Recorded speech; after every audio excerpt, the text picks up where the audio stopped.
Okay, let us start from the question. Well, my question goes to Arūnas Streikus.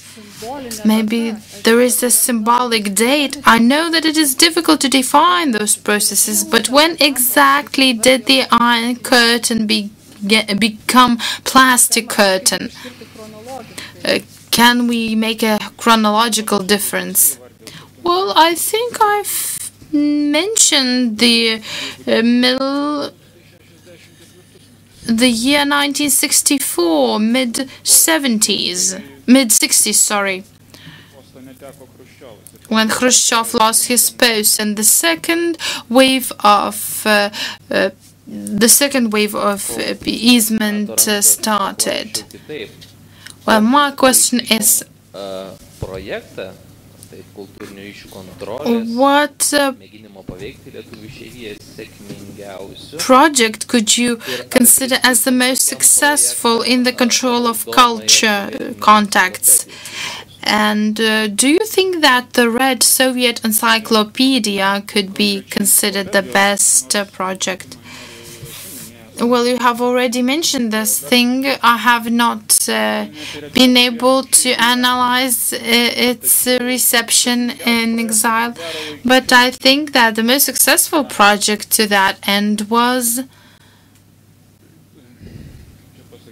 how should I put it?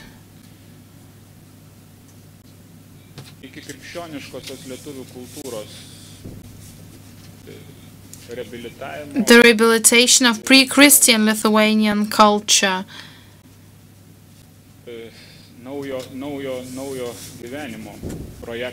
A new life project. And Gimbutienės visits in Lithuania.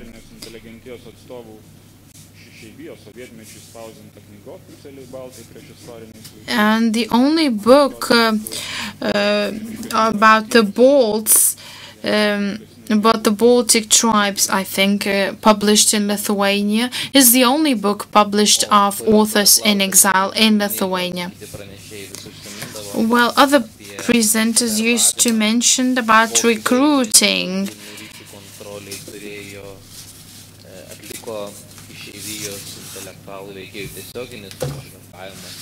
Well,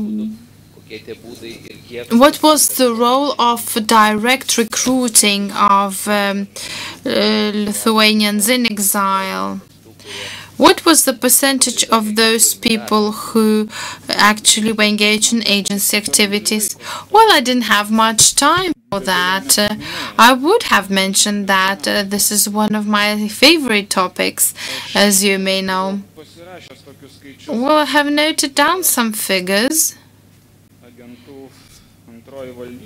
Well, the second board had one of the major boards of the KGB that was engaged in the control of relations and contacts with people in exile. Around 400 of agents existed in this board. 1/4 of them were representatives of humanitarian elite or just elite, writers, teachers of higher educational institutions, staff of the scientific institutes. When we make research and when we analyze and when we compare the number of people in exile and those who were recruited, you can see that, first of all, KGB agents could be let to go abroad on special assignments. And here we can speak about the representatives of natural sciences as well. I had numbers here. Well, business trips in 1970s and 80s, scientific trips, well, the percentage is about 70–80% of people who left abroad belong to representatives of natural sciences or the representatives of Kaunas University of Polytechnic. The majority of those were recruited by KGB. Well, elaborate. What are Lithuanians' opinions today of those people who were in exile during the Soviet era and their contacts? Do Lithuanians today look at them also as possible collaborators or KGB agents, or they just say, no, that wasn't true, they were just interested in what was going on in Lithuania? Aš manau, kad šitą klausimą reikėtų adresuoti ne man, o Lietuvos gyventojų genocido rezistencijos. Well, I think that you should give this question to the director of the Genocide and Resistance Center in Lithuania, who worked in the Lustration Commission for a very long period of time.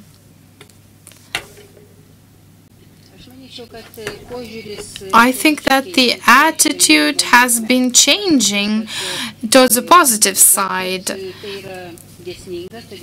Well, maybe there is some logic because the adversity, well, when we have two-faced people, when a person is not himself or herself, these two-faced characters can be seen in different aspects. But as we are distancing ourselves from those times, when the recruitment process was being carried on, we become less emotional about this, and we do not give the emotional evaluation. We do not undermine. But on the other hand, we are still willing to know the truth, and the society, the public is willing to know the truth, and increasingly willing to know the truth about people who worked in the network. And this is the willingness to know the truth. It is a human feature. Well, some people might have some suggestions or guesses. Well, our center is performing a certain function, and we will seek to analyze and publish as much of the activity through the documents. We have a special website, and if we receive the funding, we will let the public know as much as possible. And when people know the truth, less distortion can be allowed.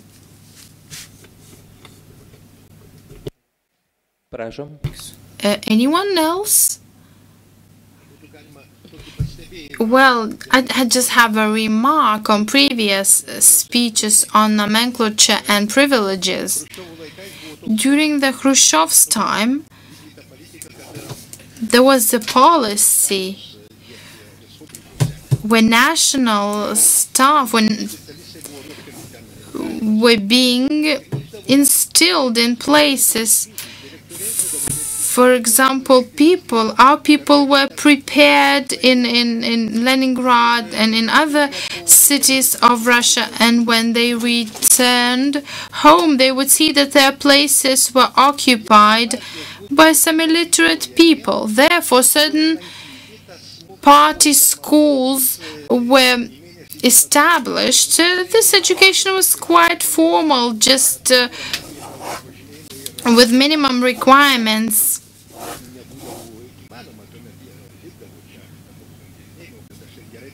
Well, I remember this fact. We don't need to research for this. Another thing on privileges.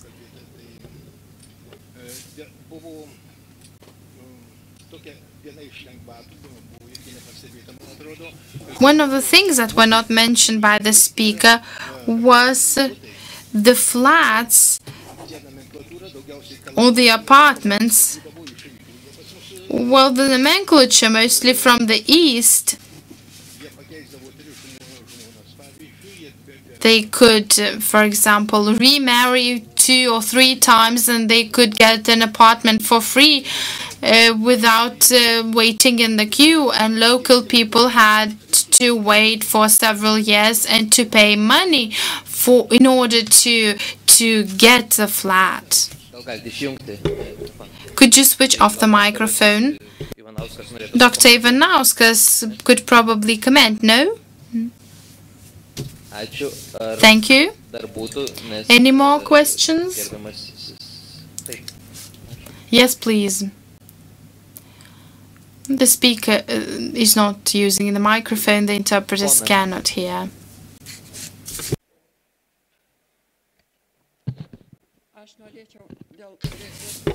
I would like to ask about the repressed scientists who tried to keep contacts with the West or cultural contacts. Have you analyzed it? For example, Jonas Kazlauskas.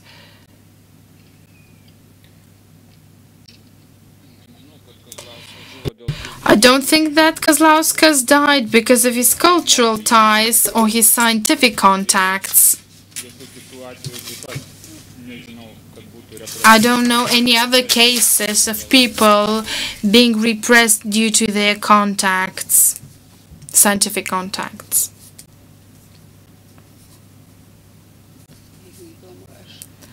Well, if I can get some time, I can mention one case when a person was being recruited who wanted to go to visit his brother to the USA. It was the beginning of 1970s. He was a famous son of a famous painter, Šimonis. The young person was found hanged in his apartment under the mysterious circumstances. Well, nobody has analyzed or investigated this case. The person was being recruited. Well, first he agreed to cooperate and collaborate. And since he had a lot of information and had a lot of instructions, well, I know this person. The knowledge is correct. This is not just rumors, but the reasons, the true reasons have not been uncovered so far. Thank you. Well, my question goes to Arūnas Streikus. Well, in your presentation, I missed the explanation on the activity of the influence agents who were very well regarded by the public and their influence. Well, actually, I missed it because I had limited time to speak. But if you're interested in that, I can give you some guidelines on the text and on articles on this. Well, yes, agents of influence were from the humanities, especially those who visited foreign countries in 1980s. Any more questions? Any more questions? Signatory Algirdas Andriukaitis asked to be given the floor. Is he present here?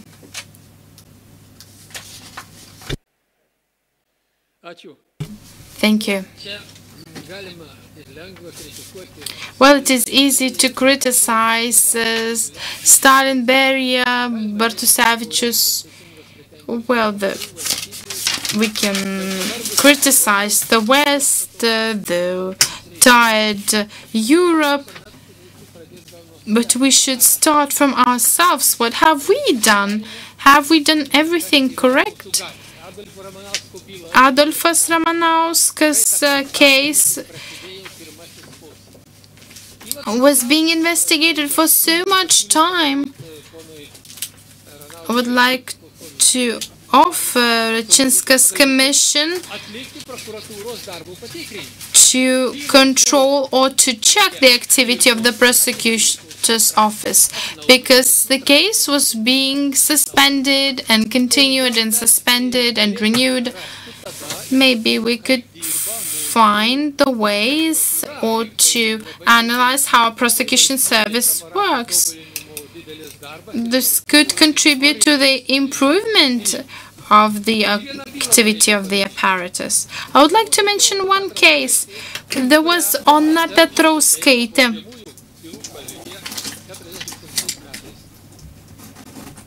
that was convicted in 1947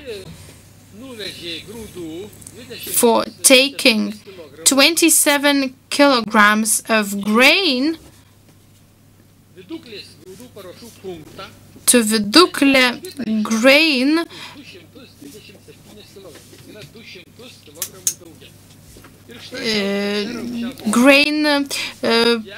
production company, but in the documents it was indicated that she took 227 kilograms of grain. Her conviction was eased later on. She received rehabilitation in 1990 and she became the victim.